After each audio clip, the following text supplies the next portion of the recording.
Hello? I hear you very well.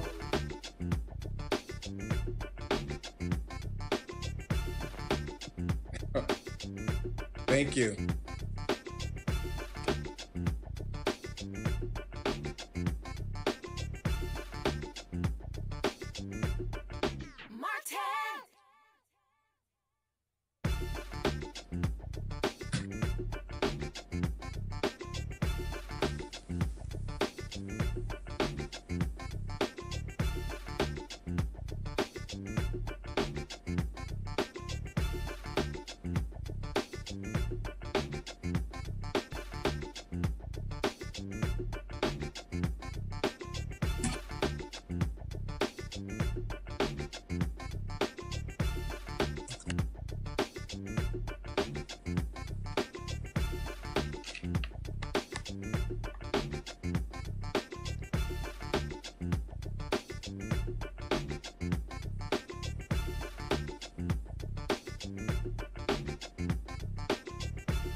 All right, y'all, coming up on Roland Martin Unfiltered for December 13th, 2018, a man from Delaware who was wrongly convicted of rape spent 39 years in prison. Folks, he got out today. Wait until you see his first steps being free.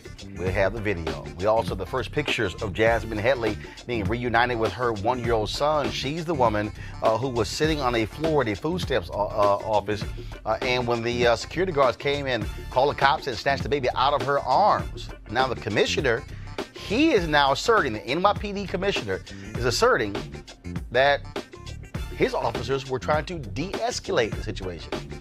Really?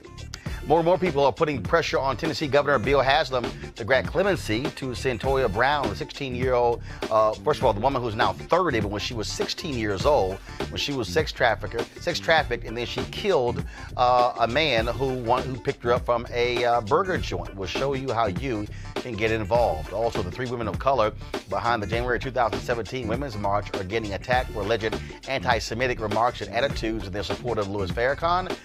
They are now fighting back. We'll show you a video that they dropped on Instagram last night. Also, the Republicans continue their assault on democracy, this time in Florida.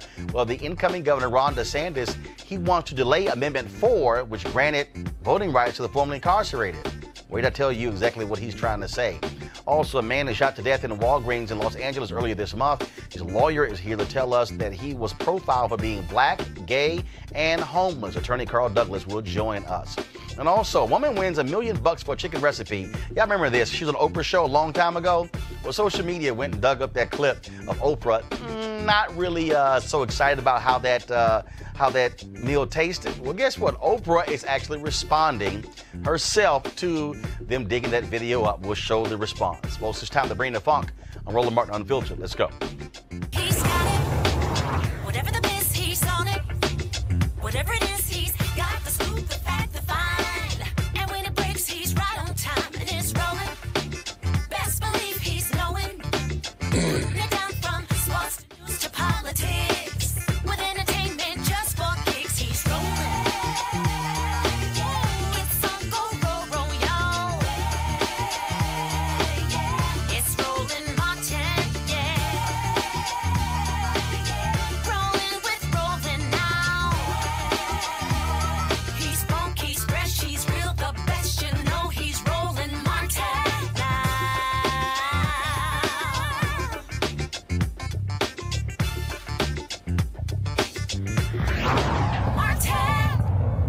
Last night, an exclusive right here on Roland Martin Unfiltered, the attorney for Elmer Daniels, a man who spent 39 years in prison in Delaware, broke us the story that a judge signed the paperwork for the charges to be dropped against him, and that he was getting out of prison today. Well, here is the video of Elmer Daniels, his first steps of freedom.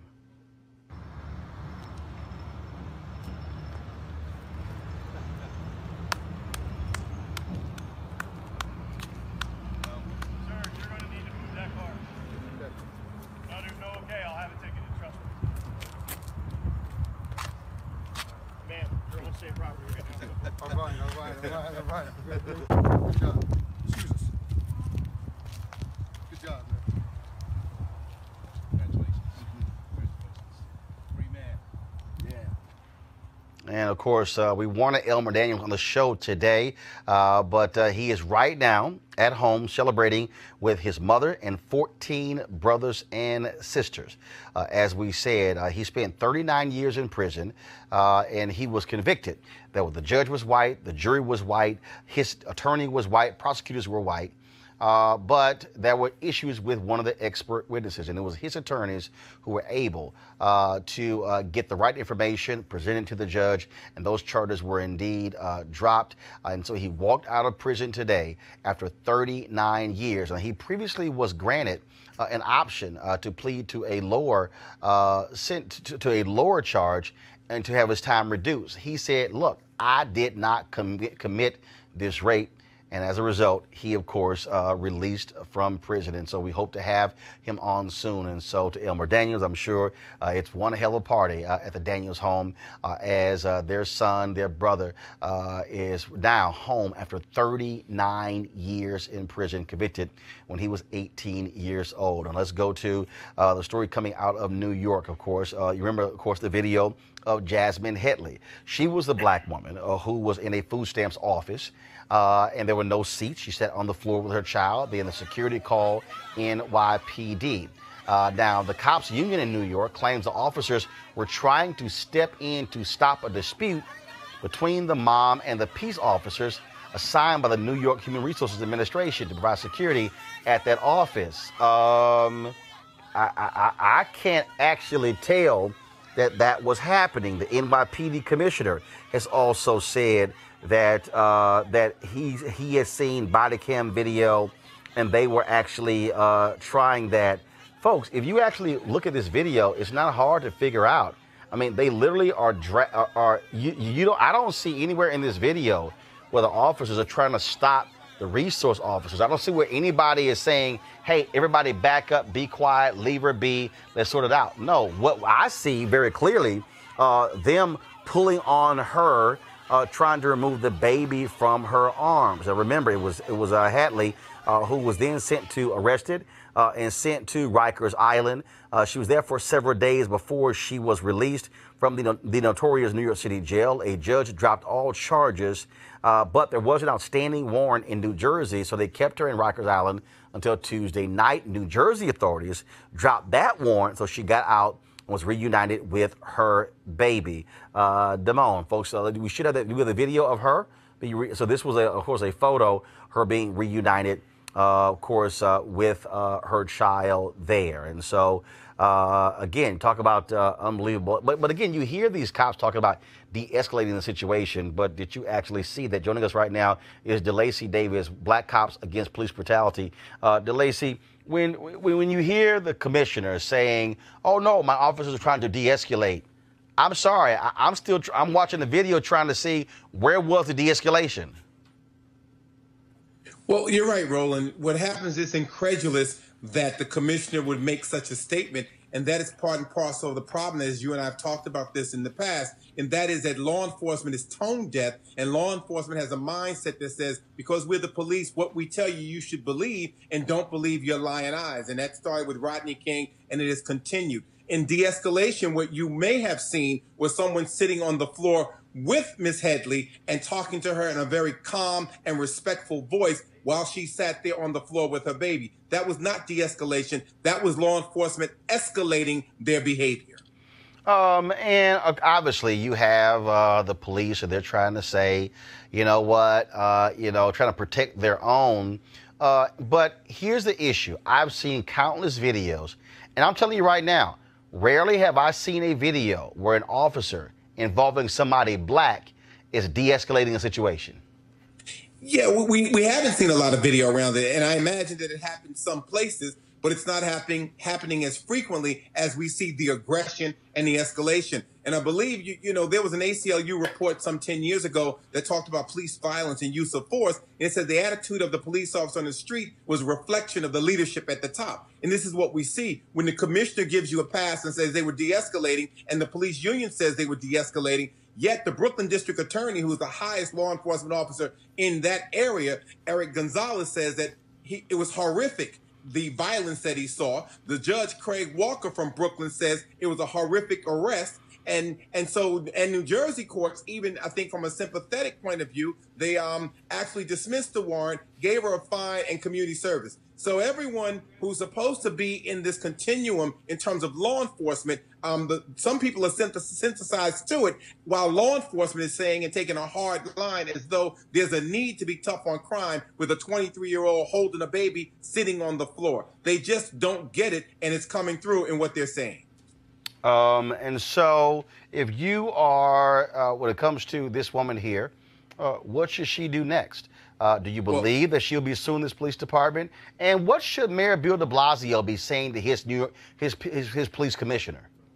Well, I think that he should be saying to his police commissioner that we have to change that narrative. That's just not acceptable. It's not service. It is not the CPR that we saw in some of the vehicles in NYPD. It's not courteous. It's not professional, and it's not respectful. So it goes against even their mantra about what they articulate they believe. I think if I were the mayor, I'd say to him, you've got to tell the truth about what you're looking at. That is not de-escalation. You're actually endangering the child because she's holding on to the child as any mother would, and you have officers attempting to rip the child out of her arms. So if anyone's endangering the welfare of the child, it is the officers. And then there's an officer that pulled out a taser. So what do you think happens when you shoot a taser with 50,000 volts of electricity into the mother holding the baby? What do you think? And what happens if you miss the mother and hit the baby? So it's just it's a failure on every level, from a community policing failure, from a community relations failure to a policing failure. The social reality is that she was not a threat to anyone sitting on the floor. And if you believe that there was a problem, then there was a need to sit, talk with her, and try to talk her into a chair, even bring a chair over to her. I'd be curious to know, was the place crowded? Was it overcrowded? Was there no place to sit? Was she just frustrated with being there in terms of service delivery? And again, that is not providing service to her as a client in the public. All right, Delisa Davis, we appreciate it. Thank you so very much. Thank you, Roland. All right, and folks, for the people who are watching us on Periscope shortly, the show will be going away on Periscope. You need to go watch the rest of our show on YouTube. So go to youtube.com/Roland S. Martin, youtube.com/Roland S. Martin for the folks who are watching on Periscope. Now let's talk about Cyntoia Brown. Of course, the woman who was 30 years old, yet it was 14 years ago when she was sold into sex slavery, killed her captor. She is now being forced to serve 51 years in prison for being eligible for parole. Tennessee Governor Bill Haslam leaves office in early January. Pressures mounting on him to provide clemency and release her from prison. Now, folks like Kerry Washington, Cornell Brooks, former head of the NAACP, Common, Meek Mill, and Congresswoman-elect Ayanna Pressley, all voicing their support on social media for Cyntoia Brown, also Viola Davis. Now, MoveOn.org has a handy script for people to use when calling Governor Bill Haslam of Tennessee. They have the number, which is 615-741-2001. Here's some key parts of that particular script.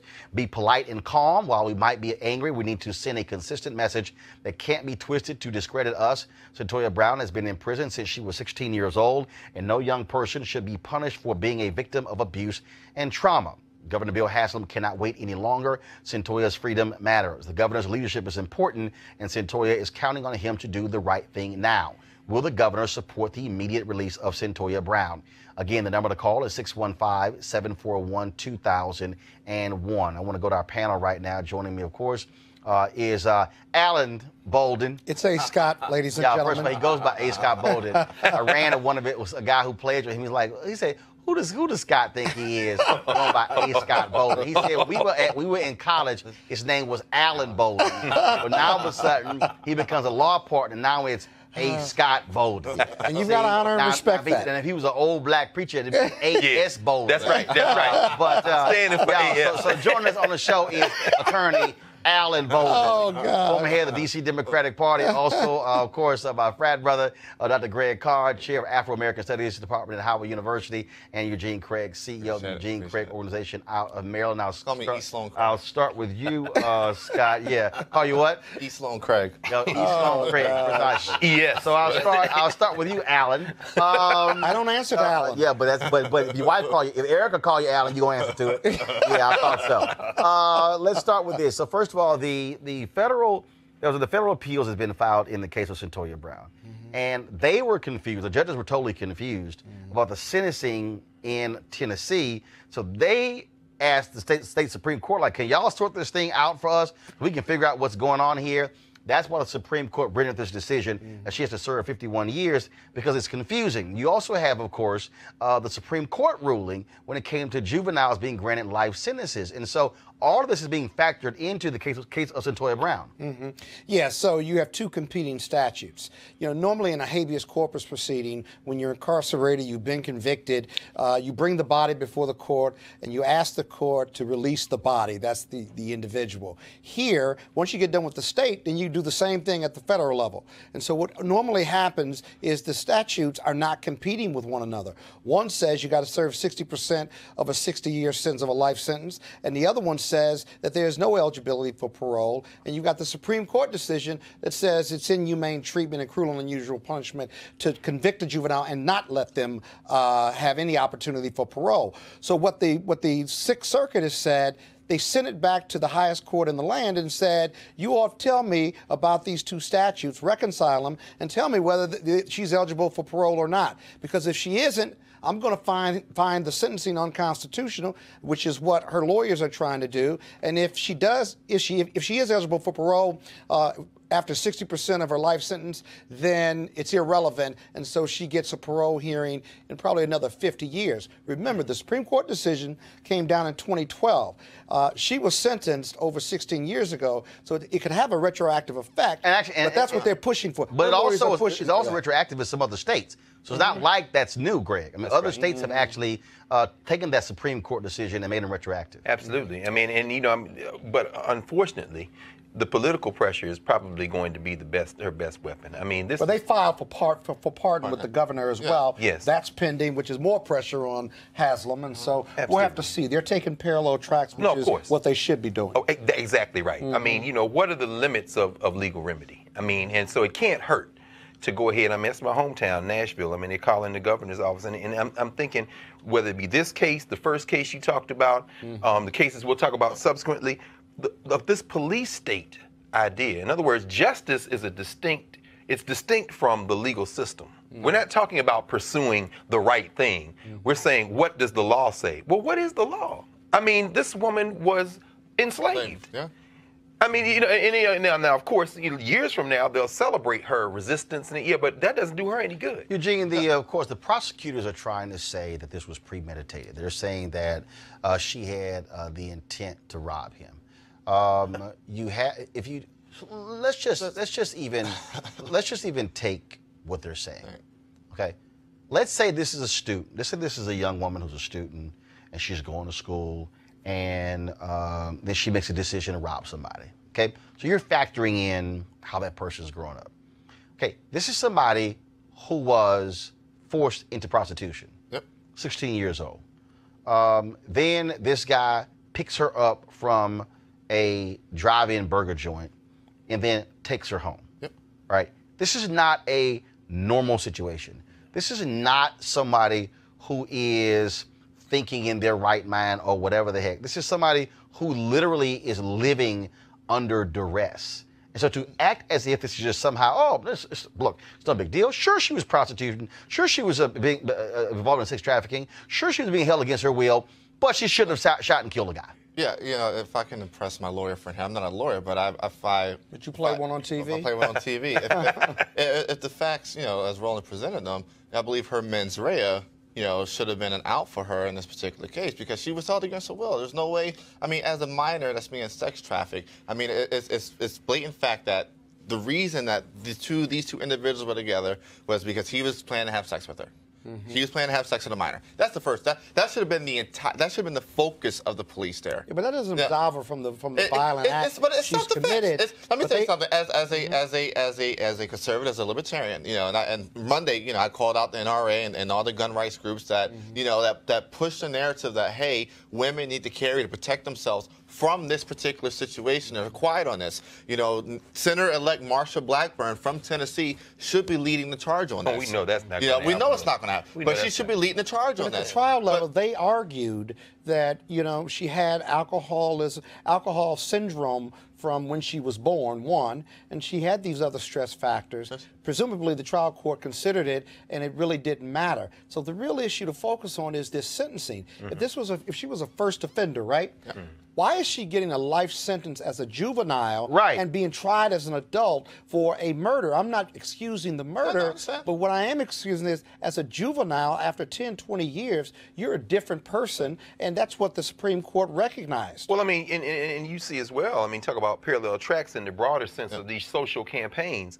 Human trafficking, slavery. This is the biggest issue in terms of who makes up these people who are enslaved. Absolutely. Here in Washington, D.C., in cities around the country, you know, you have folks who have made this not only a marquee issue, this is a no-brainer for people. These young girls in front of schools, you seeing them now, police. But that's not dispositive as to whether she committed this crime or not. It may be relevant, probative, and material, but the jury considered that and convicted her. I'm not thinking about this in the legal sense. I'm thinking about it in the social and political sense, particularly as we're now prevailing upon the governor to do the right thing. He has the power of the pardon. He should just exercise that, particularly on his way out the door. I think I will say this. The conservatives like him will denounce him for doing so. Well, I'll say I hope not. You're libertarian. He may be a libertarian, but they will denounce him for exercising that power. I agree. I am of the belief that I believe Governor Haslam probably is going to pardon on the way out. I don't think he would be. You think so? I don't think he would be. You're just guessing now. I am guessing. No. One second. We do have some precedent here. There was a similar case in July where a woman was sentenced. She was supposed to serve 25 years in prison, and the governor did grant clemency. Yeah, and also I don't think he'll be necessarily teasing it. I mean, he has from a pure political standpoint, he gains nothing by just teasing it on his way out. What he's looking at, every lame duck, executive. Well, he may run again down the line. He's done it once already. I think that works against us. Against us. He may not do it twice. I am leaning towards he's probably going to give a pardon. Well, here's a piece. We'll know about January 19th. We will. What his decision is. All right, folks. Speaking of January 19th, organizers of the Women's March plan on having, of course, their next march taking place on the 19th or the 20th. And, of course, they're going to make Cyntoia Brown's case a central part of the day's demonstrations. But they've been having significant drama in the Women's March organization dealing with their leadership. Tamika Mallory, Linda Sarsour, Carmen Perez, and also Bob Bland. Of course, they have been under fire from people for a variety of reasons, some saying that accusing them of anti-Semitism, others saying that they're not handling finances correctly. There are others who are saying that they're getting too much of the attention and too much of the credit, and where others should be. And of course, you have some folks who were founders even calling for all of them to step down from leadership. Well, last night, Tamika, Linda, and Carmen dropped this video on Instagram speaking directly to their critics. Over the last few weeks, we've been spending a lot of time in the midst of planning a march, trying to answer questions and concerns of individuals, of reporters and others about who we really are, about what we've done. And there have been accusations against us, things that have been very troubling, things that do not represent who we truly are. And so instead of us, spending time going back and forth one-on-one with everybody and wasting a lot of time, we want to have a public conversation with three individuals specifically, and that is Vanessa Rubel, who was one of the first people to bring us into the Women's March, Evie Harmon, who we met when we first got here, and Mercy Morganfield from Washington, D.C., who came later. These three women have lied on us. No doubt they have lied on us, and we want to have these conversations in public, not behind closed doors, but in public. Now, here's a piece. Shades of culture. I am more than happy. We say, Roland. I'm more than happy to moderate this conversation on to have it in public because it really has been going on for the past year. Things began to ramp up, of course, when Tamika and Carmen sat on stage at Savior's Day, where Minister Louis Farrakhan spoke. Right. Many folks have been ripped them, saying that because of Farrakhan's comments on that particular day and his past comments, they should denounce him. Tamika has made it clear that the Fruit of Islam, Nation of Islam, gave her significant support when she suffered a murder in her family. Linda Sarsour, they've also been attacking her as well, and also Carmen. It's been lots of drama here, and you have folks who are Jewish, who who are criticizing them. You have folks who are white. And you have other critics who are saying that you have white women who don't like the fact that the people who really are running the organization are 3 women of color. I mean, it's loads of drama. I want to bring in our panel here. Now, granted, look, we're talking to all men here about the Women's March. But it is still a story that is quite interesting. There also was a piece that was done, I think, in Tablet. I think that's what it's called. I saw it, and so it's of course, Jay was my producer. Jay's Jewish. It's a Jewish publication. Jay would know. Appreciate that, Jay. Thank you very much. And I saw the story, and it was. And so again, Greg, I want to start with you. I mean, the amount. First of all, let's put this in historical perspective. Yes, sir. Okay, for people who believe that everything was great, wonderful, and just exciting and even keel, the civil rights movement has no understanding that if you read this story here, I mean, you really see shades of what you've always seen in movements and organizations where certain people ascend to leadership. You know what, Roland, I'm glad you said that. But those might want to jot down a title. You're always talking about books. Like I said, you got to start that book club, brother, because you constantly talking about reading. Harold Cruz, many people know his book, The Crisis of the Negro Intellectual. But the book that he wrote, entitled Plural But Equal, talks about this tension at the heart of the black Jewish struggle in civil rights. You had Jewish organizations that wanted to advise black folk in places like the NAACP, Major Spingarn, who was informing on the NAACP because he was working with the military at the same time. They want to advise black people on what to do, and at the same time, they were telling Jewish organizations something different. In other words, everybody want to intervene and tell black folks how to struggle, but they don't want black folks to participate in that conversation for themselves or for their organizations. So that thread comes through the 60s. You see it in the Student Nonviolent Coordinating Committee. You see a split in SNCC. Many SNCC folks who are still alive, still very sensitive about that. You see it in the Jesse Jackson campaign, the so-called Hymietown remark. You see it with Martin Luther King. You see, so in other words, this is nothing new. Farrakhan, this whole notion of anti-Semitism is utterly absurd. Why do I say that? What is a Semite? The Arabs are Semites. These are Semitic people. If you're talking about Sephardic Jews, Ashkenazim Jews, European Jewry, we don't want to put too fine a point on this, but what we're really talking about is a very important and heavy political lobby, not only in this country, but worldwide. We see what happened with Mark Hill at the UN a couple of weeks ago, trying to bring pressure to bear and telling people you can't struggle on your own terms. In other words, you have to do it the way we want you to do it, and if you don't do it the way we want you to do it, we are going to take over. And much respect to these sisters, particularly Sister Tamika, because there's so much pressure on them. So even if you take the issue that exists between folks who are criticizing them, who are Jewish, and saying that they should be condemning Farrakhan for anti-Semitic, you also have the attacks on them in terms of organizational. Yes.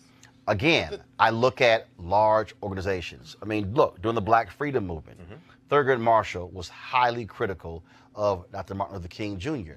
He said, oh, Martin goes out here, give these speeches, and all he does is leave us with the damn legal bills. Okay? No, that actually happened. True. Then of course, you had Adam Clayton Powell, who could not stand Dr. King. That's right. And could not stand other civil rights leaders because he felt he was he was the one who was moving legislation on Capitol Hill, that he was the preeminent civil rights leader.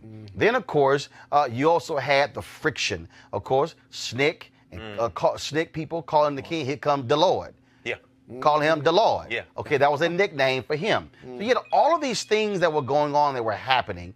And so it's people need to understand it's not a shock that you would have people complaining, saying, oh, Tamika, Carmen, Linda, y'all, and Bob, y'all getting all the credit when it's these chappers out here who are doing all the work. If you read Today is the Birthday of Ella Baker. How about if that? you read Barbara Ransby's book on Ella Baker. Yes, sir.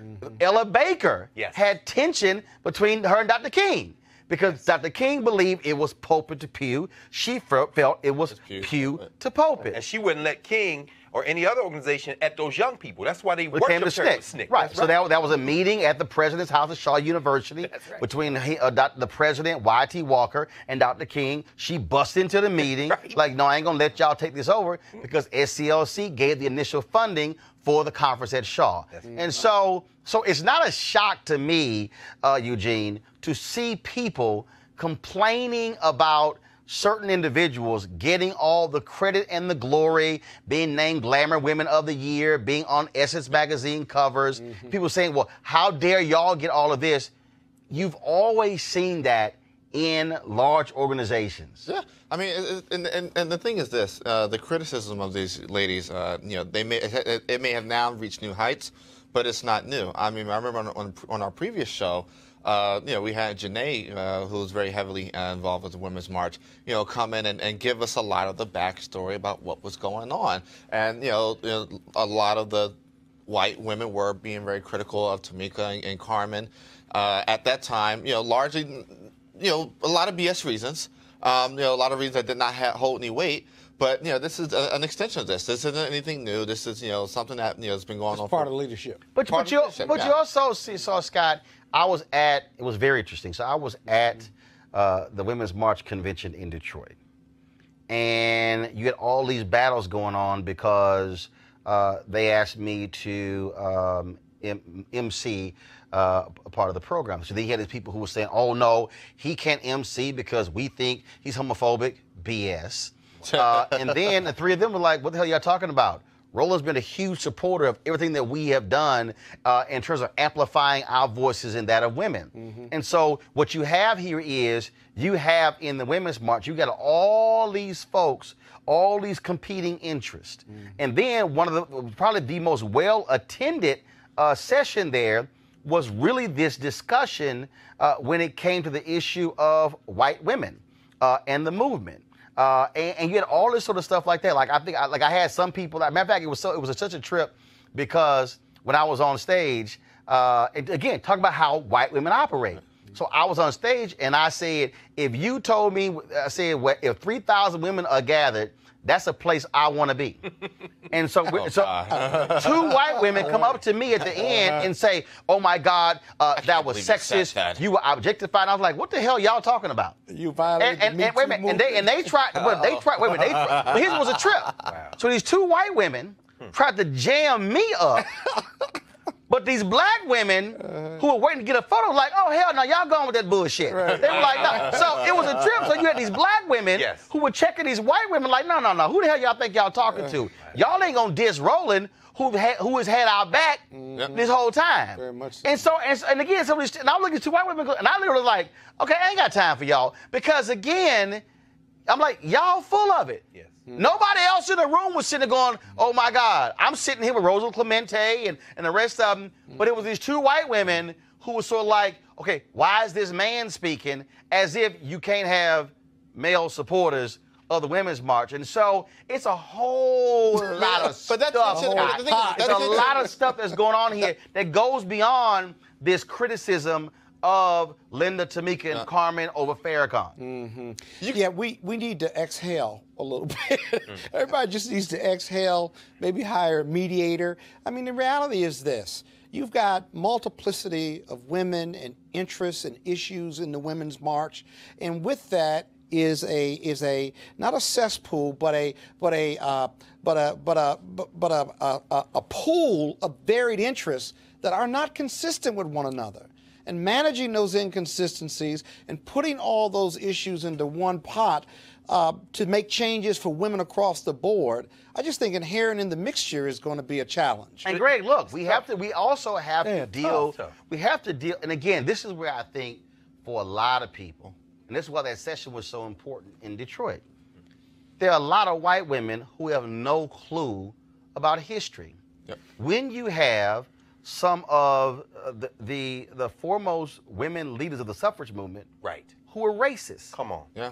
Who are flat out racist. On, brothers. Come on. Who made it clear. Who don't realize they are. No. They know they are.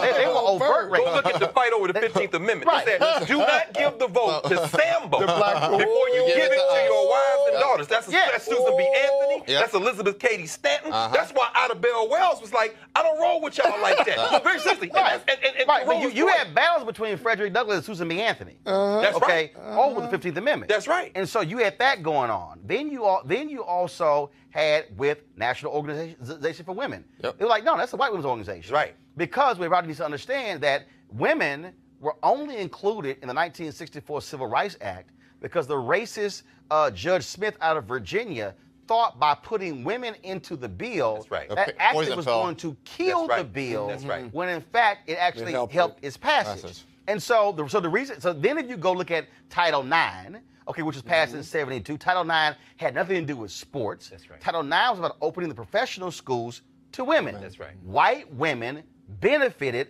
who became doctors, lawyers, engineers, scientists, professors, and they benefited from the 1964 Civil Rights Act, which black people made possible.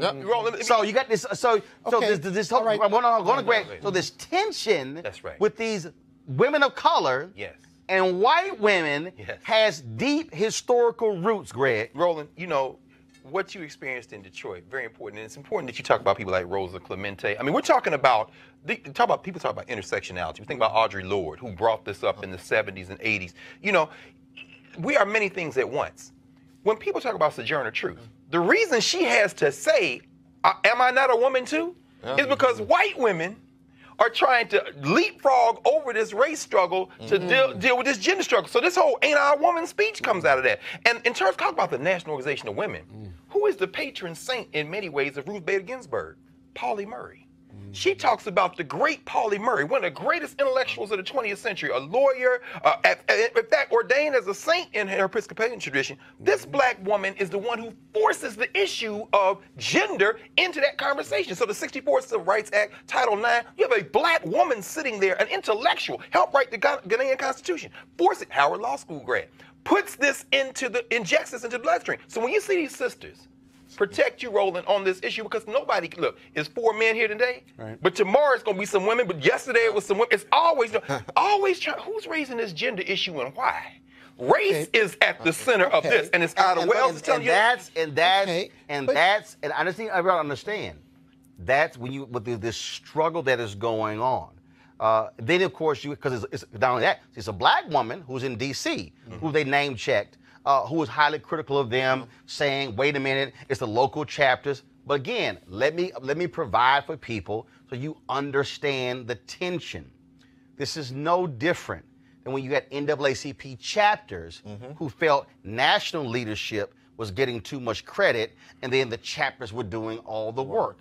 You need to understand, again, history. Your organizations have always had that. If you really want to understand that, go read the book, I Never Had It Made. Come on, bro. Some of the most vicious takedown of Roy Wilkins came from Jackie Robinson, who ripped Roy Wilkins because he said how he was egotistical. Keep in mind. And against Medgar Evers. Yeah, and keep in mind, 1959. Come on, brother. Roy Wilkins called Dr. King a radical because he felt Dr. King was getting too much attention. And so, folks, don't be confused by what's happening in the Women's March right now with Tamika, with Linda, with Carmen, with Bob Bland. Watch this, Roland. I mean, you've always seen this. Watch this. Colorism. Watch this.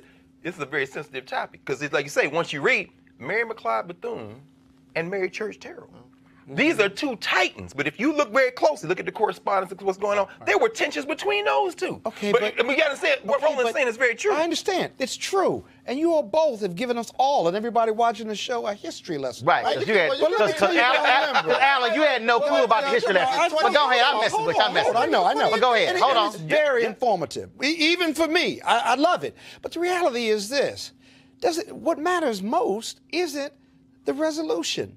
I pose a question to you. How do they resolve this issue with that deep historical roots? No, the reason you have to go through the historical timeline is to get people to understand that this is the reality of organizations maturing. So it's unresolvable. No. That's not what I just said.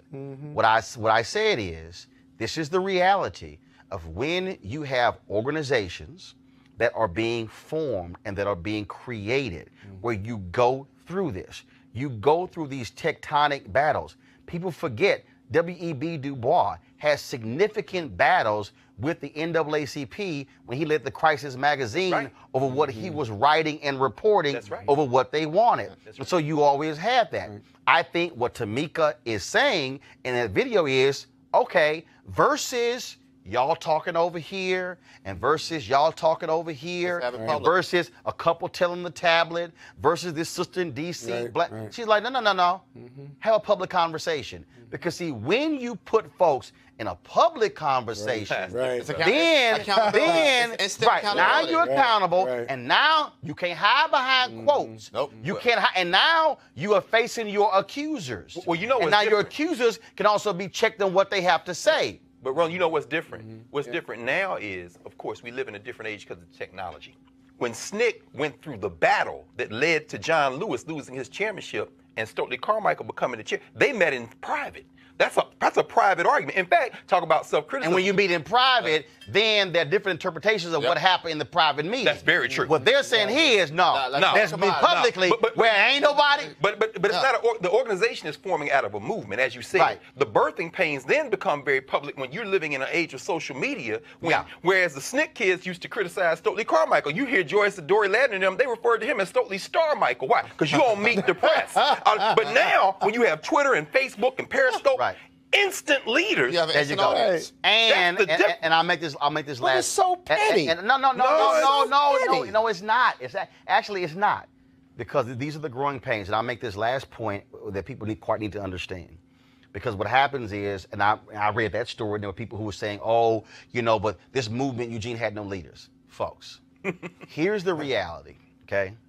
The same thing happened when you had the May Day marches with Latinos all across the country. Do you know why that actually failed?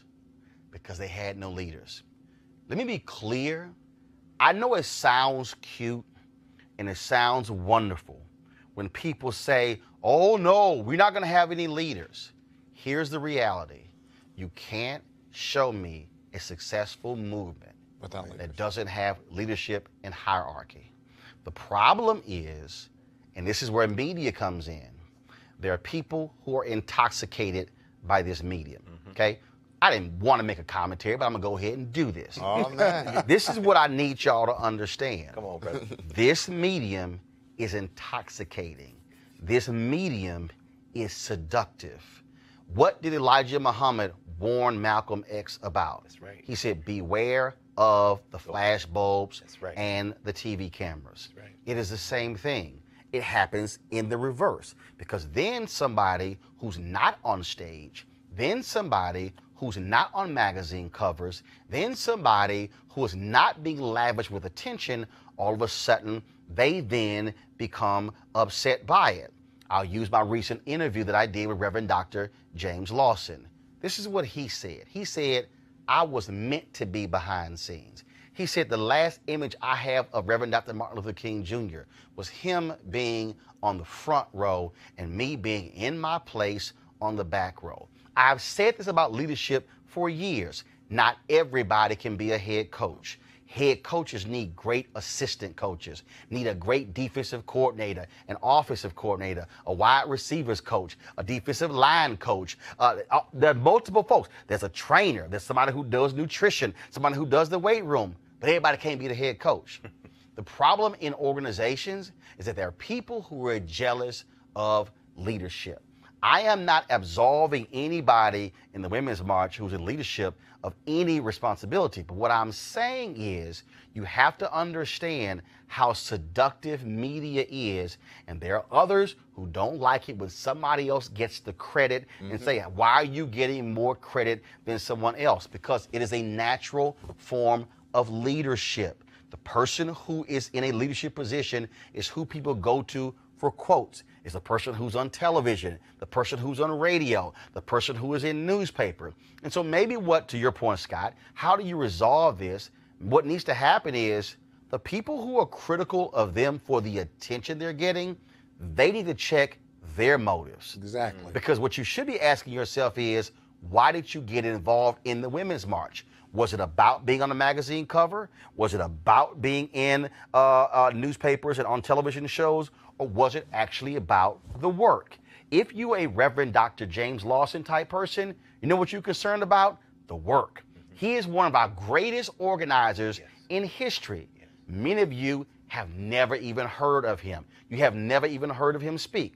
Today, Ella Baker was born in 1903 on this day. Come on, brother. She is arguably Not matter of fact, the NAACP Legal Defense Fund put a tweet out saying she was one of the most important women leaders. And I said no. I said she was arguably the most important civil rights leader because it was Ella Baker who went from progressive organizations in the 1930s and 40s. That's right. To leadership in the NAACP, as working on the national office and going out in the field, to then going to the SCLC and then going into SNCC. She served as the continuum in those organizations. She literally constructed SCLC, not Dr. King, not Wyatt T. Walker. She literally built SCLC. She was the one who actually helped form and shape SNCC. The point there is, most of y'all don't even know who Ella Baker is. Or SNCC. Because she wasn't in the newspapers on television. She wasn't Dr. King. She wasn't Ralph Abernathy. She wasn't Roy Wilkins. She wasn't Whitney Young. She wasn't James Farmer. She wasn't John Lewis. She wasn't in that core of leadership. And so what should be happening here is, in the Women's March, as in any organization, ask yourself the question, why am I here? Is it about the work or is it about attention? And once you deal with that, you can then deal with the rest of the stuff. But I dare say, after I read that entire tablet article, critical of them on all kind of reasons about anti-Semitism and Farrakhan and organization and money, you know what really stood out? People who didn't like the fact that they were getting the attention more than anything else. Check your motive before you check anything else. All right, well, here's a word from one of our partners. I want you to write this website down, marijuanastock.org, marijuanastock.org. Now, I'm going to tell you why. As we transition into the holiday season, this is the time when we start thinking about giving and sharing. Sometimes the best gift that you can give someone is an opportunity that could potentially change their lives. That's why Transatlantic Real Estate, they've created this incredible investment opportunity for the everyday investor, and it involves legal marijuana and crowdfunding. Now, we all know that legal marijuana has created one of the fastest growing industries in the country, multi-billion-dollar industry. We also know that crowdfunding has made it easier to be an early investor of an opportunity. But it gets even better. Transatlantic Real Estate, folks, here's what they've done with their business model. They buy land that supports marijuana grow operations and lease it to licensed high-paying tenants, which means that you are the landlord of a licensed marijuana farm in a high-growth market. Now, for a limited time, you can invest as little as $300 up to $10,000 before the company goes public. Now, here's some more good news. They've extended their offer, okay, which means you still have time to be involved if you take action now. But here's the deal, though. You must complete and confirm your application to participate. You have to complete the process. Now, a lot of you are going to spend all your money buying gifts of something you're not going to be able to use in a year, but this is an investment that actually could pay off over a number of years, even decades. You could also make this an investment for someone special. Now, all you got to do is go to marijuanastock.org. That's marijuanastock.org to get in the game. Let's talk about what's happening in Los Angeles, folks. Jonathan Hart, 21 years old, shopping in a Walgreens in Hollywood on December 2nd. 8:10 p.m., shot dead by a security guard. Now, the original claim was that he was shoplifting, but he wasn't. His attorney, Carl Douglas, says he was targeted because he was black, gay, and homeless. Now, Walgreens has apologized and fired the security company. But Jonathan is still dead. Joining us right now is attorney Carl Douglas. Carl, welcome to Roland Martin Unfiltered. Brother, thank you for having me on your show, man. Looking forward to it. When you look at this story here, again, so they initially said he was shoplifting. Now they're saying he wasn't. What the hell? Why then was he shot? There was a dispute, Roland, between he and the security guard. The guard pushed him. He pushed the guard. There may have been a punch thrown. He then turned and started walking toward the door. The cop pulls out his gun, raises it, says, freeze.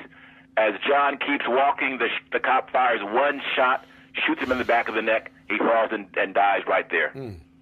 And so they fired the security company, but he's dead. I mean, that's no. So what are you seeking on behalf of this family? First of all, are the DA's office, are they going to investigate? Are they looking to charge someone? The DA's office right now is currently investigating the case. It has been presented to them, and they are determining probably over the next 4 or 5 days or so what they're going to do. But as important, Roland, and this is what I want your listeners to understand, I am calling for a boycott of Walgreens. There are 54 Walgreens stores in L.A. County, 622 in California. 9,500 across the country. And in Los Angeles, of those 54 stores, only 4 of them had armed security guards. Those stores were in the black, the brown, the homeless, and the LGBT communities. That is wrong, my brother. And until Walmart is made financially responsible, they're going to keep having armed guards in these stores. That's just not dangerous for Jonathan Hart. That's dangerous for me or for you. And that has to stop. Got to ask you this question. Obviously, I've heard from other African Americans, Jasmine Koenig, she's been tweeting this story. Where are white gay folks? Are they joining you in this? Are they also upset? Because, again, I've read numerous stories where they're saying this man was shot because he was black and gay, not just black. He was black and gay and homeless. We have, Roland, over 55,000 homeless people in California, in Los Angeles, second only to New York City. There are over 7,000 homeless youth between the ages of 14 and 25. There's a natural gyration of that population to the Hollywood area in Southern California. So this is a problem, not just for the Jonathan Harts of the world. You got to understand, man, if this guy had missed that one shot, anyone walking into that store could have been a victim. If you place armed guards into a pharmacy, there has to be a foreseeable expectation that someone is going to fire a shot and then perhaps someone will be injured. Today it's Jonathan Hart. Tomorrow it might be someone that you or I love. And Walgreens has apologized. What else have you heard from them? Well, they've apologized, but you got to understand, Walgreens is the largest retail pharmacy company in the world. They generated $118 billion with a B in revenue last year, $117 billion the year before. So only if there is an economic incentive will they ever make things safer for their customers. There was a cost-benefit analysis by someone in the executive ranks of Walgreens. There's a problem with shoplifting. What can we do to protect our money and reduce that loss? One thing they could do was to add cameras and add monitors. This store was a very high-tech store. There are cameras and monitors everywhere. The other thing they chose to do in only select stores was to insert an armed guard, not just a guard with a taser. This guy had a taser as well, but not only a taser, but with a handgun. And when you do that in the black, brown, and homeless communities, you are asking for trouble. So we're calling on a boycott to pressure Walgreens to reconsider this despicable choice.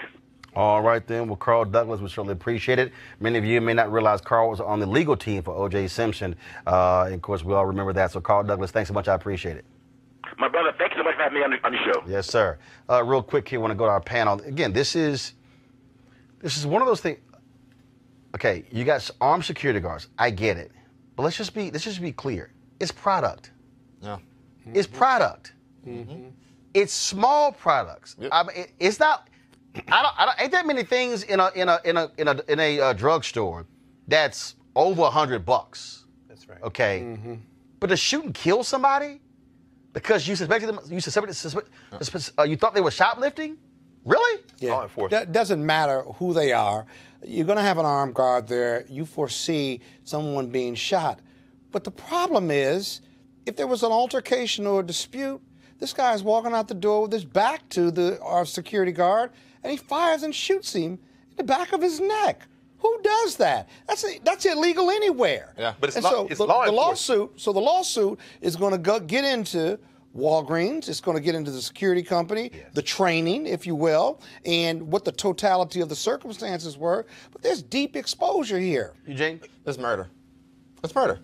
I mean, we look at this with actual law enforcement officers. I mean, folk that are actually sworn to actual sworn departments that are actually given the public trust to actually protect the South Carolina case. South Carolina when the guy case. was running from the officer and he just picked it up, Walter Scott, and just shot him. And shot. He's in jail now. And I believe this particular, and this guy ought to be in jail too. SPO or whatever. Yeah. But he should be in jail. He should be charged.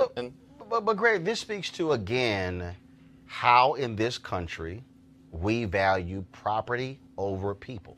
That's right. Well, I mean, when Brother Davis spoke earlier and talking about the Jasmine Headley case, this case now with John Hart, this law enforcement mentality. The thing that broke my heart about Jasmine Headley is these are black women standing over this black woman trying to take this baby from her. But the idea is I'm the law, which means my ability to do what I want is supersedes your life. It's exactly right.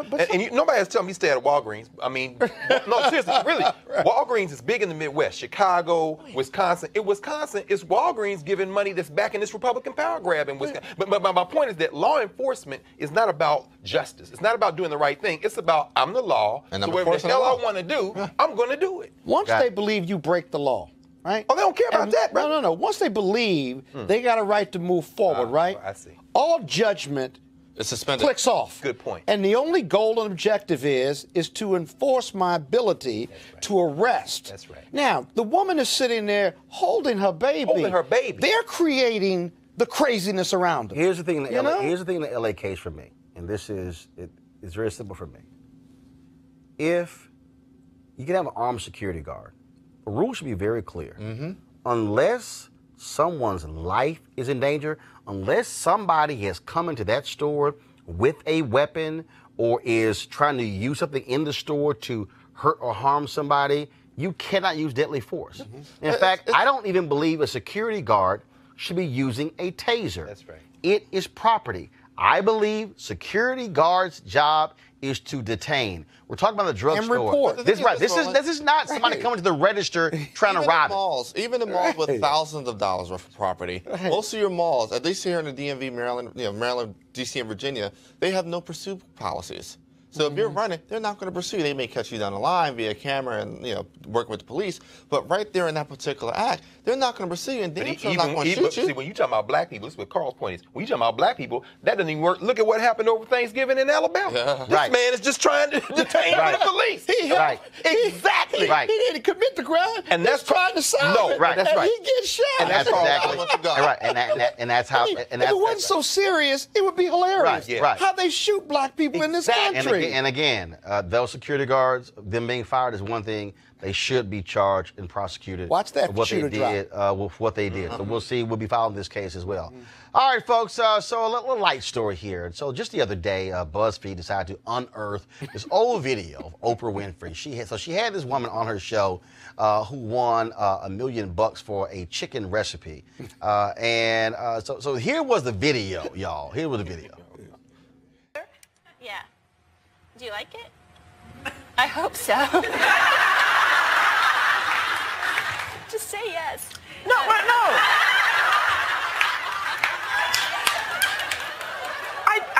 I do like it. I like it very much. I think, did we add salt and pepper? I think we needed salt and pepper. No, there's no salt and pepper in it. But you can add it yourself. I would just like, I think it's delicious is what it really is. Okay. So no, whoever made this is the good stuff. Yeah, okay, that's the good stuff. Yeah. We made it. I'm just thinking it needed a little, little salt and pepper, but the flavor of the waffle with the onion and the spinach is good. I don't know how I'm going to get the bite of chicken too with the glaze on The there. sauce is really good. You know, I bake it with the skin on, but you can take it off afterwards and just dip the chicken in the sauce if you don't want to eat the skin. Oh, really good with this. Okay, good. Thanks so much. Really good. Okay, let me explain something to y'all. I've done TV for a long time. Do y'all know why? Do y'all know why you will rarely ever see me actually eat somebody's food on TV? Come on, bro. Because see, I ain't gonna be like Oprah. No, sir. I ain't gonna lie to your ass.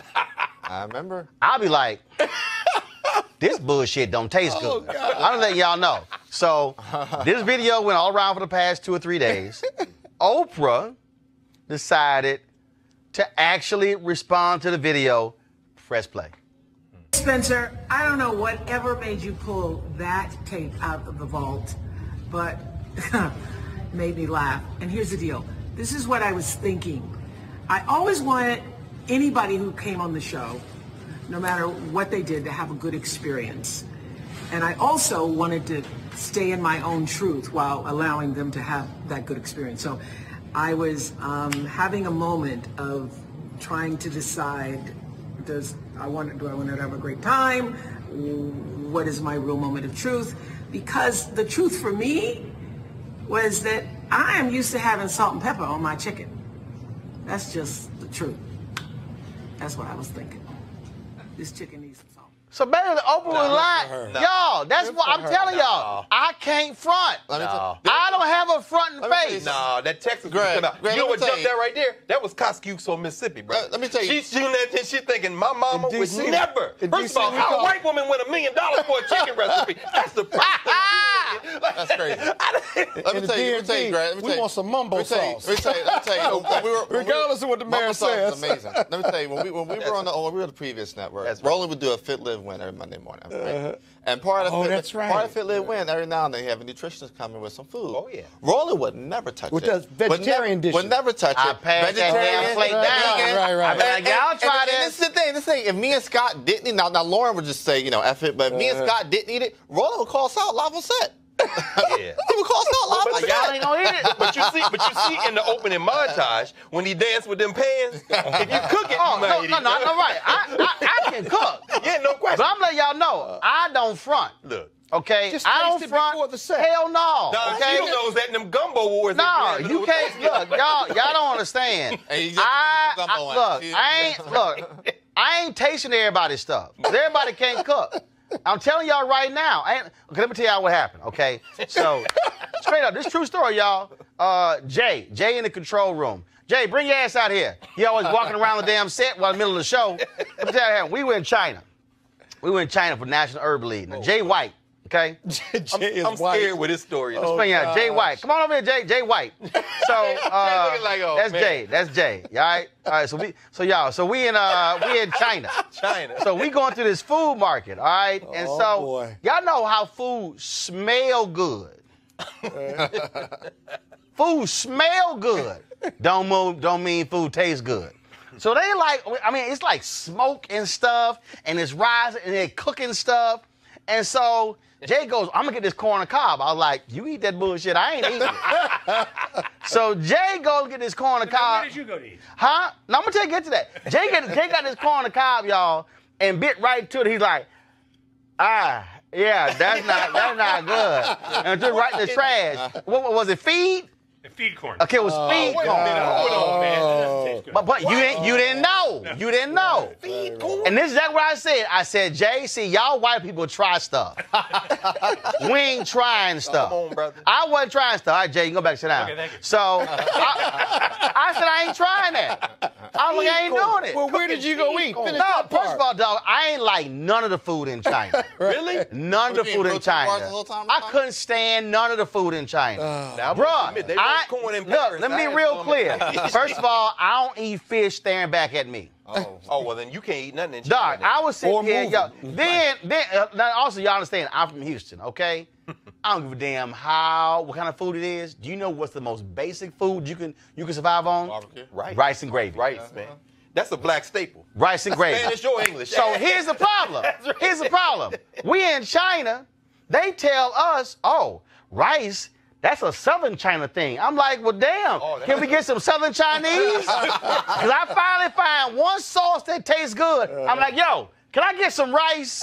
Yes, sir. So I can eat? Yo, I'm seriously, we were there for 5 days. And that's all you ate? Yo, McDonald's stock went up. They had a market, a 24-hour market that was around the corner from our hotel. They had a KFC and a McDonald's. Where you think I ate every day? Look, man. Bruh, Don Thompson. Ain't McDonald's sense. No, but I ain't try that. I don't. You didn't mess with that? No, because I know. You understand? Go ahead. You understand? Don Thompson. You say you don't do Don poodle? Thompson was a CEO of McDonald's. Alpha man, Scott. So I knew for a fact McDonald's flies they stuff in. Okay, so I knew what I was eating. You didn't 5 days. You say you don't do locally sourced poodle? Bro, I don't play that. No, well, we had this dinner. They had like 7 courses. And we sitting there and we were like, look, this is the last, I'm like, look here. So we gon' we're going to plan our exit. So one person bounced after the second course. Ignorant. Then one person bounced after the fourth course. Tell you, man. Now, I left after the fifth course, and I was like, look, in an hour, we all going to meet at the McDonald's. And you did. Let me tell you how, y'all, But what about your guests? Did you embarrass I'm trying to tell y'all. Jay ate all that. All that. Listen, you gotta have somebody in the squad that can cover for everybody. Say, dog, No, but black people, you don't I'ma tell you, understand. I'm taking children Bro, all over you don't the world. understand. They will go to McDonald's. They will find. They Say, dog, found McDonald's in Aswan, Egypt, bro. Hey, we sitting there, you know, look, they go. All my dog, kids are down this the is street true. at the McDonald's. This is true story. I said, where are you? They had a spicy chicken at that McDonald's. Oh my. Oh, When I brought my ass back to the U.S. for a year, I'll be going to McDonald's. Yo, y'all got the spicy chicken? They were like, what the hell, we got no spicy chicken. I was like, damn, that's right. That was at McDonald's in China. My bad. They ain't got spicy chicken here. South Africa does the same thing. Hey. These franchises go and get that local African food. The Negroes at the KFC were lined up down the block in Cape Town. I'm like, what are they selling in Hey, there? and also, let me tell y'all this right here. I'm telling you this real clear. Okay, I appreciate candlelight dinners, but I want to see what the hell's on my plate. Okay, I'm telling y'all right now. I will be at dinner, candlelight. I grab my damn iPhone, hit that flashlight. I want to see ain't nothing gonna crawl up on my plate. Lord. You ain't and look. My wife would tell you, look, like y'all women, y'all get on my nerve. Taste this. Hell no, no. So that It's a Oprah thing wouldn't work. delicacy. That No. wouldn't It's a happen to you. delicacy. Hell no, that wouldn't have You happened. see how many times she chewed that chicken? Hell no, it wouldn't have happened. I want to know what the hell is in this. Oprah said you got $1 million. Letting y'all know. Y'all can say whatever y'all want to say. Y'all can sit here and dog me. Y'all can say I ain't right. I don't give a damn what none of y'all think. I don't care, because I'm telling you right now. And here's the other thing right here. Ladies, I'm telling y'all right now, okay, if you don't know how to cook, damn it, use Uber Eats. Because I'm telling you right now, okay, no, I'm just being straight up. Some folks don't know how to cook. They about to have a woman. But look, if anybody come for you on this, what do we know to be true? If it's one thing about black people don't eat everybody's food. No, we don't. So everybody knows what you're saying. We don't. True, man. And I'm telling you. Everybody's macaroni and cheese, and nobody don't eat that. It's 2 words I don't like. Taste this. But your taste may be different than somebody else's taste. Hold up. What's the How do you know they What's can't the cook? operative word there? You. That's right, you. Well, we know Yeah, we all know everybody can. We know everybody can cook. My wife can cook a little bit.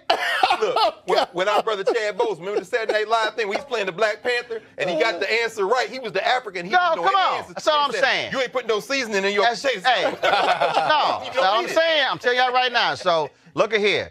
If y'all got issues, and here's the deal. If you can't cook, Christmas is coming up, okay? I'm telling you right now, if your ass can't cook, stay the hell out of the kitchen.